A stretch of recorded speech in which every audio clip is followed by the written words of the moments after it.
എൻ്റെ മറ്റൊരു ചിറ്റ് എൻ്റെ അതിഥിയായിട്ട് വന്നിരിക്കുന്നത് ഷിജു എബ്രഹാം തോമസ് ആണ്. ഇദ്ദേഹം ബേസിക്കലി ഒരു ഫിനാൻഷ്യൽ അനലിസ്റ്റാണ്, ഒരു എക്കണോമിക് ട്രെയിൻഡ് എക്സ്പെർട്ടാണ്. ഇദ്ദേഹത്തോട് തിരുവല്ല സ്വദേശിയാണ്. വളരെ വർഷക്കാലമായിട്ട് അദ്ദേഹം കാനഡയിലാണ് താമസിക്കുന്നത്.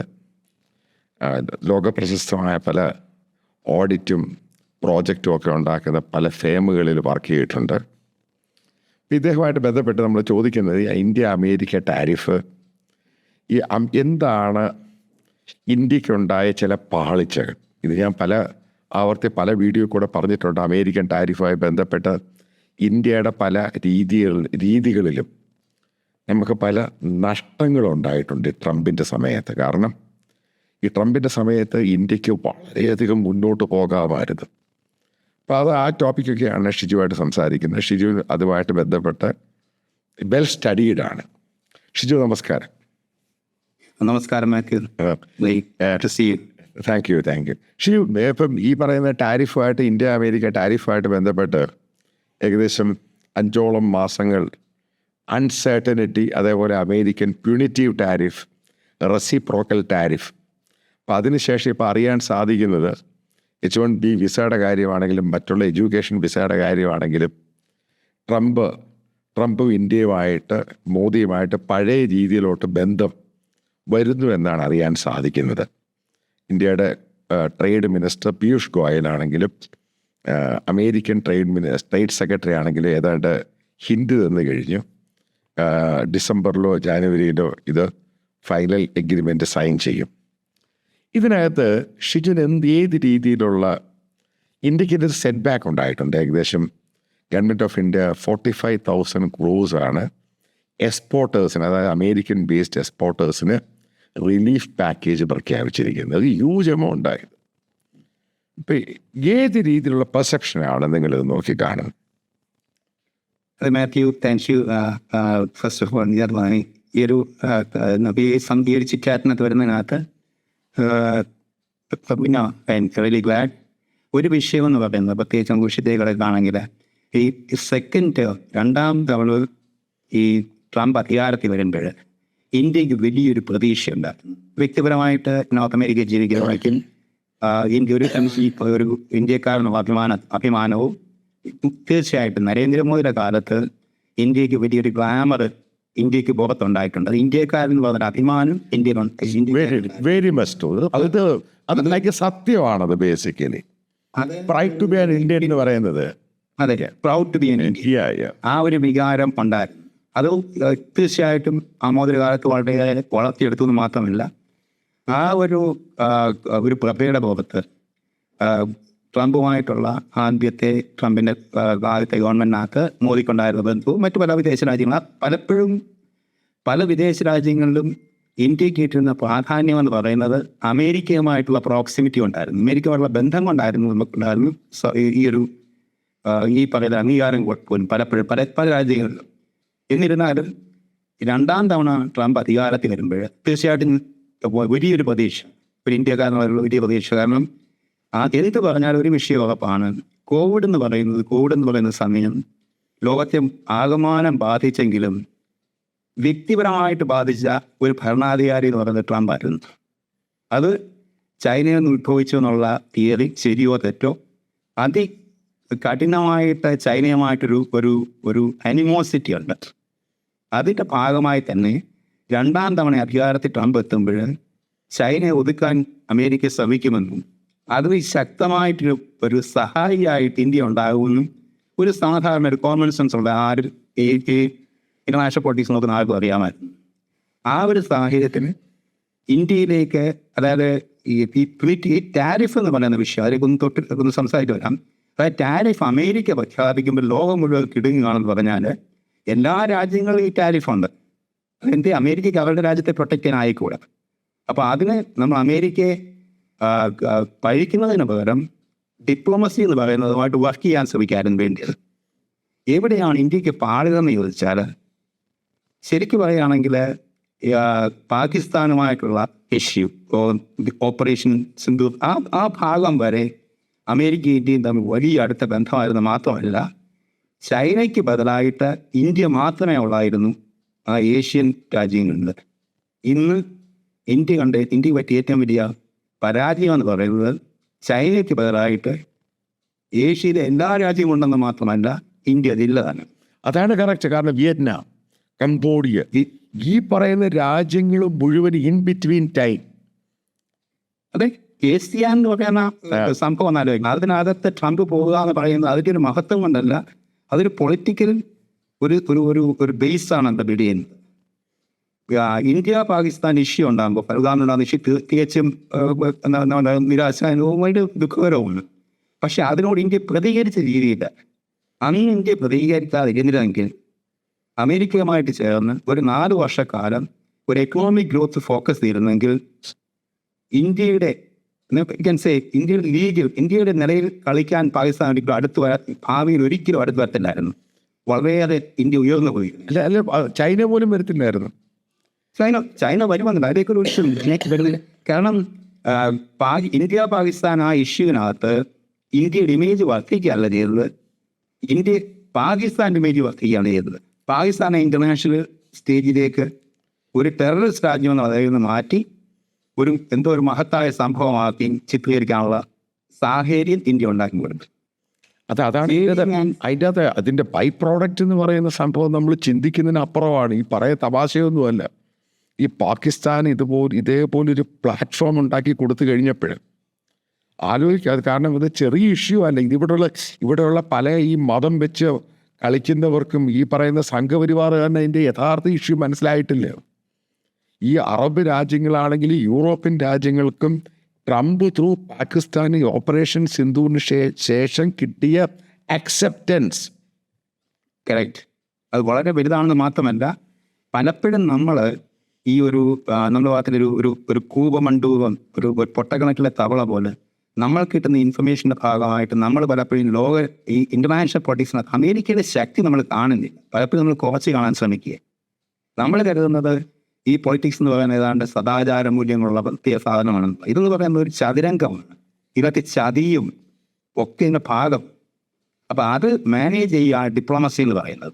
ആ ഡിപ്ലോമസി നമ്മൾ പരാജയപ്പെട്ടെങ്കിൽ എൻ്റെ അഭിപ്രായം പരാജയപ്പെട്ടു. എനിക്ക് മോദിയുടെ ഗവൺമെൻറ്റിനോടും മോദിയുടെ നയങ്ങളോടും വളരെയേറെ താല്പര്യവും വളരെയേറെ ഒരു പരിധി വരെ ഒരു പ്രതീക്ഷയും ഉണ്ടായിരുന്നു. എൻ്റെ ഏറ്റവും വലിയ നിരാശ എന്ന് പറയുന്നത്, നോർത്ത് അമേരിക്കയിൽ ജീവിക്കുന്ന ഒരു വ്യക്തി എന്ന എൻ്റെ ഏറ്റവും വലിയ നിരാശ എന്ന് പറയുന്നത്, ഇന്ത്യ ഒരു ഗോൾഡൻ ഓപ്പർച്യൂണിറ്റി പാഴാക്കി.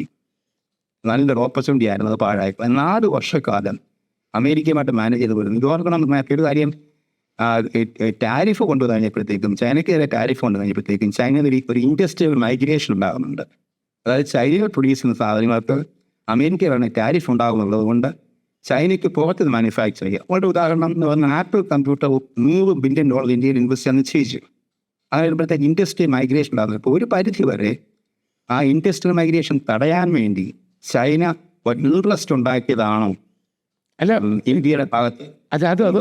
അത് നമുക്ക് തള്ളിക്കളയാൻ പറ്റത്തില്ല.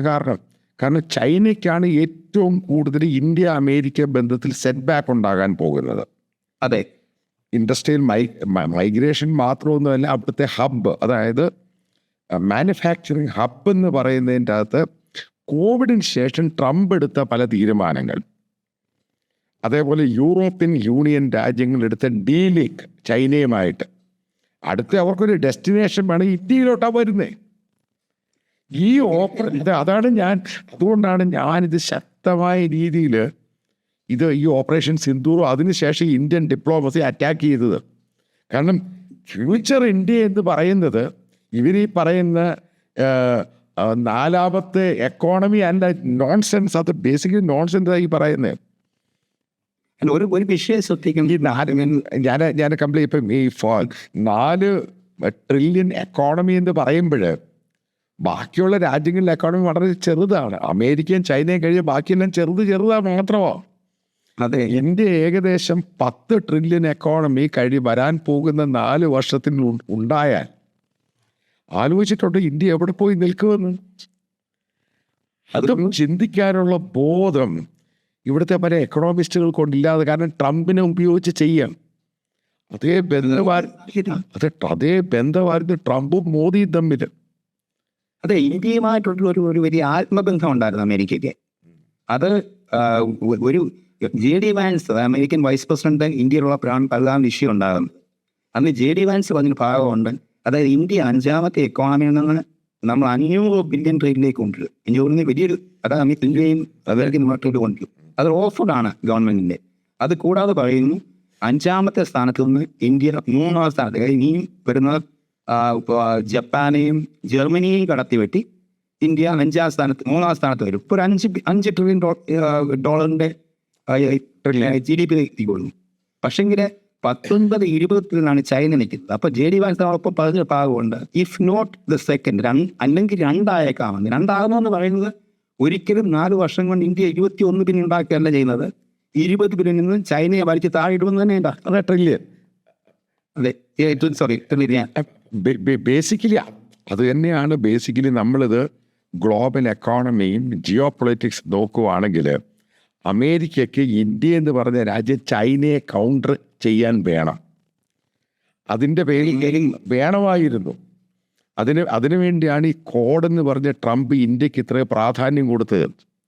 അതേപോലെ G7-ലാണെങ്കിലും G20-ലും പ്രാധാന്യം കൊടുത്ത് പ്രധാനമന്ത്രി മോദിയെ വിശ്വഗുരുവായിട്ട് ഗ്ലോബൽ ലീഡറായിട്ട് കൊണ്ടുവന്ന കാര്യം ഇതായിരുന്നു ലക്ഷ്യം.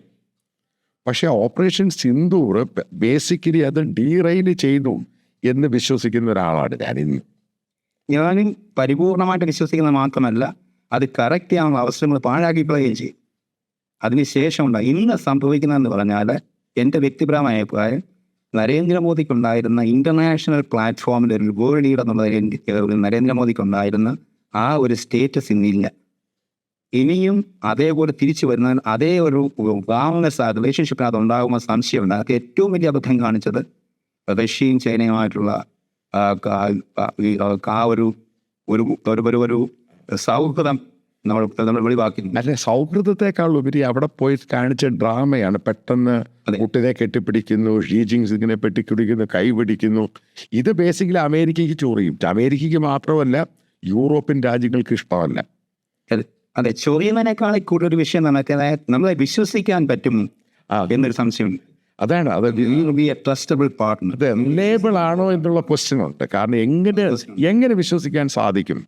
അതെ, കാരണം ഇന്നും ഓർമ്മയുണ്ട് ചില റിപ്പബ്ലിക്കൻ പാർട്ടി ലീഡേഴ്സ് ഈ അമേരിക്കൻ ഇലക്ഷനുമായി ബന്ധപ്പെട്ട് ഇപ്പം സംസാരിക്കുമ്പോഴൊക്കെ പറയുന്നുണ്ട്, ട്രംപ് വീണ്ടും അധികാരത്തിൽ വന്നു കഴിഞ്ഞാൽ ലോകത്തിൽ ഏറ്റവും പ്രയോജനപ്പെടുന്ന രാജ്യം ഇന്ത്യ ആയിരിക്കും. ഇത് എത്ര പേരെന്നോട് പറഞ്ഞെന്നറിയും. അതെ, അപ്പം അവിടെയാണ് ഇന്ത്യയുടെ മാറ്റം എന്ന് പറയുന്നത്. ഞാൻ ഈ വിഷയത്തെ ആ സമയത്ത് ഡിഫൈൻ ചെയ്യുന്നതെന്ന് പറയുന്നത് ഗോൾഡൻ ഓപ്പർച്യൂണിറ്റി ഫോർ ഇന്ത്യ എന്ന് തന്നെയായിരുന്നു. ട്രംപിന്റെ വിജയം എന്ന് പറയുന്നത് 4 വർഷം ഇന്ത്യയുടെ ഒരു സുവർണ അവസരമായിരുന്നു. ആ സുവർണാവസരം ഇന്ത്യ പാഴാക്കി. കാരണം ഒരു കാരണവശാലും ഡെമോക്രാറ്റ്സുമായിട്ട് ഇന്ത്യയുമായിട്ട് യോജിച്ച് പോകത്തില്ല. പല കാര്യങ്ങളുണ്ട്. അവരുടെ പൊളിറ്റിക്കൽ ഇഷ്യൂസ് ഉണ്ട്. അതേപോലെ റൈറ്റ് വിൻ പൊളിറ്റിക്സ് ഇന്ത്യയുമായിട്ടും മോദിയുമായിട്ടും BJP-ആയിട്ടും ഒരു യോജിച്ച് പോകത്തില്ല. അവർക്ക് അവരുടേതായ കാര്യമുണ്ട്. കമല ഹാരിസ് ആണ്, ജോ ബൈഡൻ ആണെങ്കിലും. ഇപ്പം ഇതിനകത്തൊക്കെ ഫാർ ബെറ്റർ ആയിരുന്നു ട്രംപ്. അപ്പോൾ അവർ തമ്മിലുള്ള ആ ബന്ധം മോശമായതാണ് ബേസിക്കലി ഇന്ത്യക്ക് സെറ്റ് ബാക്ക് എന്ന് പറയുന്നത്. അതേപോലെ തന്നെ ഷിജു പറഞ്ഞ മറ്റൊരു പോയിന്റ് ഉണ്ട്. ഗ്ലോബൽ ജിയോ പൊളിറ്റിക്സിൽ ഇന്ത്യൻ പ്രധാനമന്ത്രിക്കുണ്ടായിരുന്നൊരു സ്ഥാനമുണ്ട്. കാരണം ലോകത്തിലെ ഏറ്റവും ജനസംഖ്യയുള്ള രാജ്യം, ഫാസ്റ്റസ്റ്റ് എക്കോണമി, അതേപോലെ ഗ്ലോബലായിട്ട് ഇത്രയും ആൾക്കാർ ലോകത്ത് പല രാജ്യങ്ങളിലും ജോലി ചെയ്യുന്ന ഇന്ത്യക്കാർ, ഇത്രമാത്രം വലിയൊരു ഡയസ്ഫോറ. ആലോചിച്ച് നോക്കി എവിടെയാണ് നമ്മൾ നിന്നത്? History, culture. കാരണം നമ്മൾ ഈ പറയുന്ന ടെററിസം ഒന്നുമല്ല, ഏറ്റവും ഗ്ലോബലായിട്ട് ഏറ്റവും നല്ല മാൻ പവറിനെയും ടാലൻറ്റിനെയും പ്രൊഡ്യൂസ് ചെയ്യുന്ന രാജ്യമാണ് ഗ്ലോബലായിട്ട്. അതിൻ്റെ സപ്ലൈ ചെയിൻ്റെ രാജ്യമാണ് ഇന്ത്യ. അപ്പം അവിടെ നിന്ന് ഒരു രാജ്യമാണ് ഈ പറയുന്ന 5 മാസം കൊണ്ടുണ്ടായ. ഇപ്പം ഇത് ഞാൻ ബേസിക്കലി മലയാളികളോട് പറയുമ്പോൾ എന്നെ ഈ ഇതിനെപ്പറ്റിയൊന്നും അറിയാത്ത കുറച്ച് ആൾക്കാർ തെറി വിളിക്കാറുണ്ട്. നിങ്ങളത് താഴെ കാണുന്നുണ്ട്. പക്ഷേ നമ്മൾ ഈ കാണുന്നൊരു ഫ്യൂച്ചർ ഇന്ത്യ എന്ന് പറയുന്നത് 4 ട്രില്യൺ എക്കോണമി അല്ല, ഞാൻ ഉദ്ദേശിച്ചൊരു 10 ട്രില്യൺ എക്കോണമി. അതോടുകൂടി ഇന്ത്യ എന്ന് പറഞ്ഞ രാജ്യം മാറും. ആ 10 ട്രില്യൺ ഒട്ടും അതിശയോക്തിപരമല്ല. 2 വർഷക്കാലം ഇന്ത്യയുടെ കൂടെ അമേരിക്കയുടെ കൂടെ ചേർന്ന് നിന്ന് ഇന്ത്യ ആ ഒരു ട്രേഡിനകത്ത് ഫോക്കസ് ചെയ്തിരുന്നെങ്കിൽ ഈ 4 വർഷം കൊണ്ട് ഇന്ത്യ ഒരിക്കലും ഏഷ്യയിലെ ചൈനയ്ക്കോ പാകിസ്ഥാനോ ഒന്നും അടുത്തു വരാനൊക്കാത്ത വിധത്തിൽ വലിയൊരു ശക്തിയായിട്ട് മാറിയേനെ. അതിപ്പോഴും അത് കറക്റ്റാണ്. ഇപ്പോൾ പറഞ്ഞ് പുതിയ നമ്മൾ ട്രേഡ് വരുമെന്ന് പറഞ്ഞു, ട്രേഡ് ഇന്നവിറ്റബിൾ, അത് വന്നേ പറ്റി. അത് വരുമെന്ന് മാത്രമല്ല ഒരുപാട് വിട്ടുവീഴ്ചകൾ ചെയ്യുന്നുണ്ടാവാം. പിന്നെ പുറത്ത് നമ്മൾ കാണിക്കുമ്പം ഇതൊന്നും ഇല്ല എന്ന് പറഞ്ഞാൽ ആ സംഭവമായി ഉണ്ടാകാം. പക്ഷേ ആ ട്രേഡിനകത്തുള്ള സാധ്യത എന്ന് പറഞ്ഞാൽ ചൈന വിട്ടുപോകുന്ന വ്യവസായങ്ങൾ മുഴുവൻ, അതായത് മുഴുവനും ഇന്ത്യയെ വന്നേ. അതിൽ ചൈന വിട്ടുപോകുന്ന വ്യവസായങ്ങൾ ഇന്ത്യയെ വന്നാൽ നിർബന്ധമില്ല. അത് കാരണം വേറെ രാജ്യങ്ങളായി വിയറ്റ്നാമായി, കംബോഡിയയായി, ഫിലിപ്പൈൻസായി, മറ്റുള്ള ഏഷ്യൻ രാജ്യങ്ങൾ അതിനേക്കാളും ചീപ്പായി ഈ രാജ്യങ്ങളെല്ലാം അമേരിക്കയുമായിട്ട് നേരത്തെ ഈ ട്രേഡ് സീറോ ടാരിഫിലോട്ട് കൊണ്ടുപോയി. അതെ, ഇതൊക്കെ ചെറിയ അബദ്ധമല്ല, ബ്ലണ്ടറാണ് കാണിച്ചിരിക്കുന്നത്. കാരണം 500 ബില്യൺ എക്കോണമി ഒരു ട്രേഡാണോ അമേരിക്കയായിട്ട് നടത്തുന്നത്. അതേപോലെ തന്നെ യൂറോപ്യൻ രാജ്യം ഈ റഷ്യൻ ക്രൂഡിൻ്റെ കാര്യത്തിൽ ഇത് ഇന്ത്യക്ക് നേരത്തെ ഈ പറഞ്ഞപ്പോഴങ്ങ് ഡിസിഷൻ എടുത്തിരുന്നെങ്കിൽ യൂറോപ്യൻ രാജ്യങ്ങൾ ഇന്ത്യയുടെ കൂടെ നിന്ന് തന്നെ. റഷ്യൻ ക്രൂഡിന് ഒരു വളരെ രസകരമായ വിഷയമുണ്ട്. അതായത് ഈ റഷ്യൻ ക്രൂഡ് ഇന്ത്യയിലേക്ക് വരുന്നതിന് മുമ്പ് എന്ത് സംഭവിച്ചു കഴിഞ്ഞാൽ, യുക്രൈൻ വാർ ആരംഭിക്കുമ്പോൾ ബൈഡൻ ആണല്ലോ അമേരിക്കൻ പ്രസിഡന്റ്.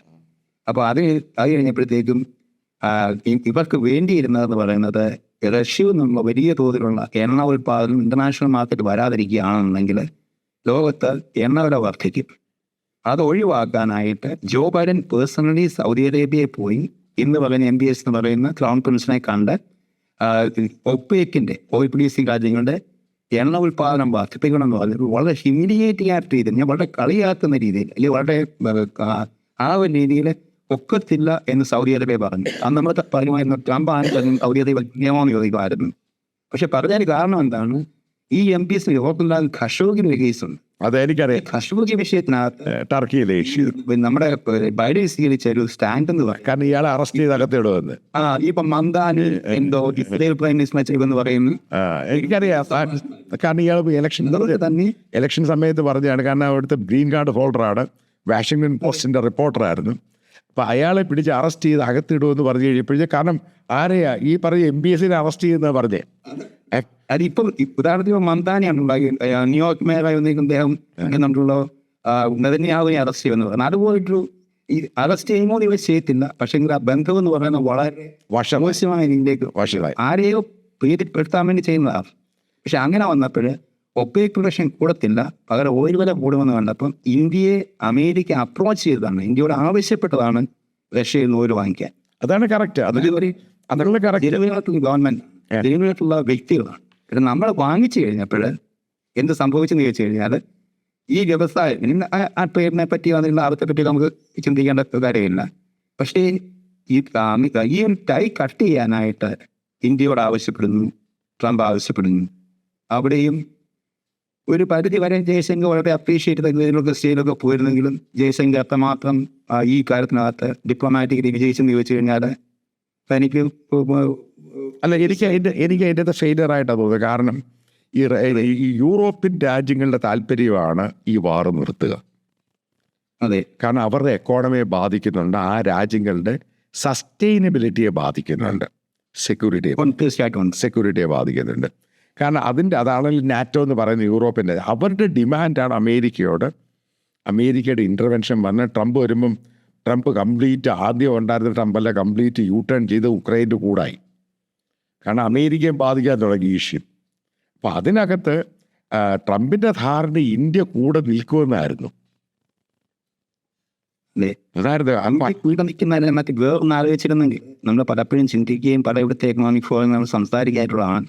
അതായത് റഷ്യയും യുക്രൈനും തമ്മിലുള്ള ഒരു ഏകദേശം ഉടമ്പടി ഒത്തുതീർപ്പ് ഉണ്ടാകുകയാണെന്നുണ്ടെങ്കിൽ ഈ റഷ്യ ഈ ഒരു യൂറോപ്യൻ രാജ്യങ്ങളെയും വിശ്വസിക്കുന്നില്ല, അമേരിക്ക ഉൾപ്പെടെ വിശ്വസിക്കുന്നില്ല, യുക്രൈൻ മറ്റുള്ളവരെ വിശ്വസിക്കാനൊക്കത്തില്ല. ഈ രണ്ട് നേതാക്കളോടും യുക്രൈനോടും റഷ്യയോടും സംസാരിക്കാനും അതിന് മധ്യസ്ഥനാകാനും ഒരേ ഒരു രാജ്യം ഇന്ത്യ ഇന്ന് മോദിക്ക് ഉണ്ടാകാൻ പോകുന്ന ഒരു സ്റ്റാൻഡ്, അല്ലെ ഇന്ത്യക്ക് ഉണ്ടാകുന്ന ഒരു സ്റ്റാൻഡ്, ഇതിന്റെ മധ്യസ്ഥനായിട്ട് നിൽക്കുക ഒരു ക്ലാസ് ടീച്ചറോട് ചിലരോടിയായിട്ട് അടുത്ത് നിൽക്കാത്ത ഒരു അവസ്ഥ നമ്മൾ അത് നഷ്ടപ്പെടുത്തി. സത്യമാണ്. കാരണം പല ഇൻ്റർനാഷണൽ എക്സ്പേർട്ടുകളും പല മീഡിയയിലും ഇത് ഞാൻ വായിച്ചു കേട്ടിട്ടുണ്ട്. കാരണം ഇന്ത്യക്കാണ് ഉക്രൈനോട് റഷ്യയോട് ഒരു മീഡിയേറ്ററായിട്ട് വന്ന് കാര്യങ്ങൾ അവതരിപ്പിച്ചിട്ട് ഒരു സൊല്യൂഷൻ ഉണ്ടാക്കാൻ സാധിച്ചേനെ. പക്ഷെ അറിയത്തില്ല ഇതിനകത്ത് ഈ ഓയിൽ വാങ്ങിയതിൻ്റെ അത് ഏറ്റവും കൂടുതൽ കിട്ടിയേക്കുന്ന ഇന്ത്യയിലെ ചില പ്രൈവറ്റ് കമ്പനികൾക്കാണ്. ചില ഇപ്പോൾ അദാനി ആണെങ്കിലും റിലയൻസ് ആണെങ്കിലും മറ്റു പല ആൾക്കാർക്കും മിറ്റൽ ഗ്രൂപ്പ് ആണെങ്കിലും. പക്ഷേ അതിനകത്ത് കളഞ്ഞു കുളിച്ച ഒരു വലിയൊരു ഓപ്പർച്യൂണിറ്റി ഉണ്ട്, ഒരു ഗ്ലോബൽ പ്ലെയർ. കാരണം അതിനകത്ത് എല്ലാ ആൾക്കാരുടെയും ഡിമാൻഡായിരുന്നു ഈ വാർ നിൽക്കണം. കാരണം അതിന് ഇന്ത്യക്കൊരു പ്രോപ്പർ ഗെയിം കളിക്കാൻ സാധിച്ചില്ല. അവസാനം ഗ്ലോബലായിട്ട് അമേരിക്കയുടെ ഏറ്റവും കൂടുതൽ ടാരിഫും യൂറോപ്യൻ രാജ്യങ്ങളുടെ ശാസന ഉണ്ടായി ഇന്ത്യക്ക്. കാരണം ഇനി ശാസന ഉണ്ടായി, ഞാൻ കൃത്യമായിട്ട് അറിഞ്ഞത്. ഇനിയും നിങ്ങൾ നടത്തുവാണെങ്കിൽ ഡിപ്ലോമാറ്റിക് ടൈപ്പ് പോലും സസ്പെൻഡ് ചെയ്യുമെന്ന് പറഞ്ഞപ്പോഴാണ് ഗവൺമെൻറ് പറഞ്ഞത് ഓക്കെ ഞങ്ങൾ ഗ്രാജുവലി കുറയ്ക്കാൻ പോവാണ്. എനിക്ക് അതുപോലെ പ്രകടമാണല്ലോ നമ്മളിപ്പോൾ നോക്കുമ്പോൾ ഇന്റർനാഷണൽ ഫോറങ്ങളിൽ എന്തുകൊണ്ടാണ് ഈ നരേന്ദ്രമോദി പ്രത്യക്ഷപ്പെടാത്തതെന്ന് ചോദിച്ചാൽ ഒരു സാധ്യത ഇനിയുള്ളത് G20 സൗത്ത് ആഫ്രിക്ക വരുന്നുണ്ട്. അവിടെ മോദി പോയേക്കാം. കാരണം ട്രംപ് അവിടെ വരുന്നതിനും അല്ലെങ്കിൽ പോവുകയാണ് ഈ സംഭവിക്കുന്നത് പറഞ്ഞാൽ ട്രംപ് എന്ന് പറഞ്ഞ ഒരു ഡിപ്ലോമസിയുള്ള മനുഷ്യനല്ല. ഒരു സ്റ്റേജിൽ അത് എന്ത് വായിക്കുന്ന വിളിച്ചു പറയും. ഇന്നലത്തെ ഒരു സംഭവത്തിൽ ഈ അടുത്ത ദിവസം സംഭവത്തിനകത്ത് നമ്മുടെ സിറിയയുടെ പ്രസിഡന്റ് പുതിയ അദ്ദേഹത്തിന് പുള്ളി ഒരു പ്രസി വിളിച്ചു എത്ര ഭാര്യയുണ്ടെന്ന്. അത് എന്തു അയാൾ പറയുന്നത് ആന്റിസിപ്പേറ്റ് ചെയ്യാൻ പറ്റത്തില്ല. അത് ഡിപ്ലോമാറ്റിക് ക്വസ്റ്റ്യൻ ആണെന്ന് ചോദിച്ചാൽ അതാണ് പറയുന്നത്. അല്ല, അതിനകത്ത് ഏറ്റവും ഒരു ക്ലാസിക് ഉദാഹരണമുണ്ട്. ബെഞ്ചമിൻ നെതന്യാഹു ഇന്ത്യയുടെ ഇസ്രായേൽ എൻവോയിയോട് പറഞ്ഞു എങ്ങനെ ട്രംപിനെ ഡീല് ചെയ്യണമെന്ന് പഠിച്ചിരിക്കണം. അതാണ് കറക്റ്റ് പോയിന്റ്. അതല്ലേ ഡിപ്ലോമസി. അതാ എങ്ങനെ ട്രംപിനെ ഡീല് ചെയ്യണമെന്ന് ആദ്യം പഠിക്കണം. അത് പഠിച്ച ശേഷം, കാരണം അവിടെയാണ് ഇപ്പോൾ ട്രംപും മോദിയും വലിയ അടുപ്പക്കാരനാണെങ്കിലും നമസ്തേ ട്രംപ് ആണെങ്കിലും ഹൗഡി മോഡി ആണെങ്കിലും ഇതൊക്കെ ഉണ്ടായി. ഇന്ത്യയുടെ ചരിത്രത്തിൽ ആദ്യമായിട്ടാണ് ഒരു ഇന്ത്യൻ പ്രധാനമന്ത്രി അമേരിക്കൻ പ്രസിഡന്റ് ഇലക്ഷന് പോയി വോട്ട് ചോദിക്കുന്നത്. ഇന്ത്യക്കാരെല്ലാം അത് ഹൗഡി മോഡി ഇന്ത്യക്കാരെല്ലാം ഈ പറയുന്ന ട്രംപിനെ സപ്പോർട്ട് ചെയ്യുകയും ചെയ്തു. പക്ഷേ നമ്മൾ ഇൻവെസ്റ്റ് ചെയ്തതിനകത്ത് ഇന്ത്യയുടെ വിജയത്തിനകത്തും ട്രംപുമായുള്ള ബന്ധത്തിനകത്ത് ഒരുപാട് നമ്മൾ ഇൻവെസ്റ്റ് ചെയ്യും. അതെ, പക്ഷെ അത് ഗുജറാത്തിൽ തിരിച്ചുകൊണ്ട് അതെ. അപ്പം അതേപോലെ തന്നെ ഇത് പോയിട്ട് നമുക്ക് ഈ ഉണ്ടായിരിക്കുന്ന സെറ്റ് ബാക്ക് എനിക്കറിയത്തില്ല. ഈ G20 എത്ര സമയമെടുക്കും മോദി വീണ്ടും ഒരു ഇൻ്റർനാഷണൽ എറിയുന്ന അത് ഫോറത്തിലോട്ട് തിരിച്ചു വന്ന് ആ പഴയ ലെവലിലോട്ട് തിരിച്ചു വരാൻ സമയമെടുക്കുന്നതാണ് എൻ്റെ ഒരു തോന്നൽ. കാരണം പെട്ടെന്ന് ഈ പറയുന്ന യൂറോപ്യൻ രാജ്യങ്ങൾ പഴയ പോലെ ഇന്ത്യയെ അങ്ങോട്ട് ട്രസ്റ്റ് ചെയ്യുമെന്ന് എനിക്ക് വിശ്വാസമില്ല. പല കാര്യങ്ങളും നോക്കുമ്പോൾ ഇന്ത്യയുടെ ആ വളർന്നു വരുന്ന വളർച്ചയും ആ ഗ്രോത്തിനകത്ത് നമ്മൾ പറയത്തില്ലേ, ഒരു ചെടി വളർന്നു വരുമ്പോൾ അതിൻ്റെ ആ തളിര് നുള്ളിക്കളയുന്ന ഒരവസ്ഥയ്ക്ക് ഇന്ത്യ വളരുമ്പോൾ ഇന്ത്യ വിജയിക്കുക തന്നെ ചെയ്യും. പക്ഷെങ്കിൽ സമീപഭാവി വിജയിക്കുമെന്ന് വെച്ചാൽ വിജയിക്കത്തില്ല. അതിനുള്ള സാധ്യത നഷ്ടപ്പെടുത്തിക്കൊള്ളുന്നു. അത് കാരണം വലിയ ട്രസ്റ്റാണിത് പോയത്. കാരണം പല ഇഷ്യൂസുമായി ബന്ധപ്പെട്ട് എന്തിനു വേണ്ടി ചാടിക്കയറിയതൊക്കെ എടുത്തതിനകത്ത് എന്ത് ഔട്ട്പുട്ട് ഉണ്ടായെന്ന് എനിക്കറിയത്തില്ല. ബേസിക്കലി ഇത് ഡൊമസ്റ്റിക് ആയിട്ട് പ്രയോജനം ചെയ്തോ ചെയ്തില്ല, ഇൻ്റർനാഷണലി പ്രയോജനം ചെയ്തോ ഇല്ല, ഇന്ത്യൻ എക്സ്പോർട്ടേഴ്സിന് പ്രയോജനം ചെയ്തോ ഇല്ല, ഇന്ത്യയിൽ ജോബ് ഓപ്പർച്യൂണിറ്റി കൂടിയോ അതുമില്ല. എന്താണ് ഇതിന് സ്പെഷ്യലായിട്ട് നമുക്ക് കിട്ടിയൊന്നും കിട്ടിയില്ല. അൾട്ടിമേറ്റ്ലി നമ്മൾ ഭയങ്കര ലൂസറാണ് എനിക്ക് എൻ്റെ അഭിപ്രായത്തിൽ. കാരണം അതിനെക്കുറിച്ച് ട്രാൻസ്പെറൻസി ഇല്ലല്ലോ. എന്താണ് സംഭവിച്ചതെന്നും എന്തുകൊണ്ടാണ് സംഭവിച്ചതെന്നും എന്താണ് അമേരിക്കയുമായിട്ടുള്ള പ്രശ്നമെന്നുള്ള അതിനകത്ത് ട്രാൻസ്പെറൻസി മാത്രം ഒരുപാട് കഥകളും ഒക്കെയാണ് പുറത്തുള്ളത്. ഒരു പ്രധാന വിഷയം എന്ന് പറയുന്നത് അമേരിക്കയുമായിട്ട് സംഭവിച്ചെനിക്ക് ട്രംപ് അധികാരത്തിൽ വരുമ്പോൾ ട്രംപ് ഒരു പീസ് മേക്കറായിട്ട്, അതായത് ഒരു സമാധാനത്തിൻ്റെ ഒരു ദൂതനായിട്ട് പുള്ളിനെ പ്രൊജക്റ്റ് ചെയ്തു. അങ്ങനെയാണ് പുള്ളി രാജ്യങ്ങളുമായിട്ടുള്ള ഒത്തുതീർപ്പുകളുടെ കഥകളൊക്കെ പറയുന്നത്. ആ കൂട്ടത്തിൽ ഇന്ത്യ പാകിസ്ഥാൻ ഇഷ്യൂ ഉണ്ടായപ്പോൾ ഒരു പക്ഷേ ട്രംപ് കരുതി കാണും ഇന്ത്യ പാകിസ്ഥാൻ്റെ മധ്യസ്ഥനാകാമെന്ന് കരുതി കാണും. ആ വിഷയത്തിൽ ഇന്ത്യ അമേരിക്ക ഉൾപ്പെടുത്താൻ തയ്യാറായില്ല. കാര്യം കാശ്മീർ യുദ്ധത്തിനകത്ത് ഒരു മധ്യസ്ഥൻ വന്ന് അവർ പറയാൻ പോകുന്നത് റഫറണ്ടം നടത്താനാണ് പറയുന്നത്. റഫറണ്ടം നടത്തി നമുക്ക് ഉറപ്പായിട്ട് അറിയാൻ എന്താകും റിസൾട്ട് എന്ന്. അതുകൊണ്ട് ഇന്ത്യ അതിനെ അംഗീകരിക്കാതെ വന്നു. അപ്പോൾ അതായിരിക്കണം ട്രംപിനെ ചൊടിപ്പിച്ചത്. അല്ല, ട്രംപിനെ ചൊടിപ്പിച്ചതിൻ്റെ മറ്റൊരു കാര്യം എന്ന് പറയുന്നത് അയാൾ ഇത് ബേസിക്കലി നമുക്കറിയാവുന്ന കാര്യം, രണ്ട് രാജ്യം സംസാരിക്കാറില്ല. Director general of military operation DGMO ലെവലിലോ ആ ടോക്സ് പോലും ഇല്ല. രണ്ടുപേരും ഫൈറ്റ് ചെയ്യുന്നു. ആരെങ്കിലും ഒരാൾ പറയാതെ എന്തോ മീഡിയേഷൻ. ഇത് ബേസിക്കലി തന്ത്രപരമായിട്ട് ഇന്ത്യക്ക് പറഞ്ഞങ്ങ് ഒഴിയായിരുന്നു. എല്ലാവരും പറഞ്ഞു ഞങ്ങളാണ് ജയിച്ച, അവസാനം ഞങ്ങൾ നിർത്താൻ പറഞ്ഞു. ട്രംപ് ഇടപെട്ടു. ട്രംപിന് അത് മതി. അതായിരുന്നു ഡിപ്ലോമസി. അതാണ് ഇപ്പൊ ട്രംപിന് ഇന്ത്യ ഗവൺമെന്റ് പറയുന്നത് ഇത്രയും വാർ നിർത്തി നോബൽ സമ്മാനം കൊടുത്തിരുന്നത് നമുക്ക് എന്ത് പുല്ല് പോകാനാ. നോബൽ സമ്മാനം കിട്ടുന്നതോ കിട്ടാതിരിക്കുന്നതോ ഒന്നുമല്ല, നമ്മൾ ജനറലി പറയുന്നൊരു വിഷയമാണ്. ഒരു പക്ഷേ ട്രംപിന് നോബൽ സമ്മാനമാണെന്ന് ജീവിതത്തിൽ ഏറ്റവും വലിയ ഇഷ്യൂ, അതായിരുന്നു നിർബന്ധമില്ല. പക്ഷെ എന്നിരുന്നാൽ ഈ ഒരു സംഭവത്തിനകത്ത് ഈ ട്രംപ് ആവർത്തിച്ച് ഞാൻ ഒരു 10-20 തവണകളെങ്കിലും ഇന്റർനാഷണൽ ഫോറത്തിൽ ഇതിലേക്ക് പുള്ളി ട്രേഡ് ഉപയോഗിച്ചെന്നും, കാര്യം ഇപ്പോൾ ഉണ്ടാകുന്ന US സുപ്രീം കോടതിയിലുള്ള കേസിൻ്റെ ഒരു അനുകൂലമായ വ്യക്തിക്ക് പോലും ടാരിഫ് എന്ന് പറയുന്നത്, ട്രേഡ് എന്ന് പറയുന്നത് നല്ലൊരു ആയുധമാണെന്ന് സുപ്രീം കോടതി പുള്ളി ധരിപ്പിക്കുകയാണ്. അപ്പം ബോംബിടണ്ട, ആൾക്കാരെ കൊല്ലണ്ട, പകരം നമുക്ക് ട്രേഡ് ഉപയോഗിക്കാമെന്ന് പറയുന്നത് അങ്ങനൊരു സംവിധാനത്തെ അങ്ങനൊരു വെപ്പണായിട്ടാണ് പുള്ളി വെപ്പണൈസ് ചെയ്തൊരു വെപ്പണായിട്ടാണ് ഈ ട്രേഡിനെ കാണുന്നത്. അപ്പം അതിനോട് യോജിച്ച് എതിർക്കുന്നതിന് പകരം അതിനോട് യോജിച്ച് നമുക്ക് ആവശ്യമുള്ള കാര്യങ്ങൾ നേടുക എന്നല്ലാതെ ഇതിനെ എതിർത്ത് വിജയിക്കാമെന്ന് കരുതുന്നത് അല്ല, ഇന്ത്യക്ക് അത്രയൊന്നും വളർന്നിട്ടില്ലല്ലോ. നമുക്കറിയാവില്ലേ നമ്മളത് സംഭവം നിൽക്കുന്നതെന്ന്. അമേരിക്ക ഇന്ത്യ സപ്പോർട്ട് ചെയ്ത് ഇന്ത്യ വലുതാണ്.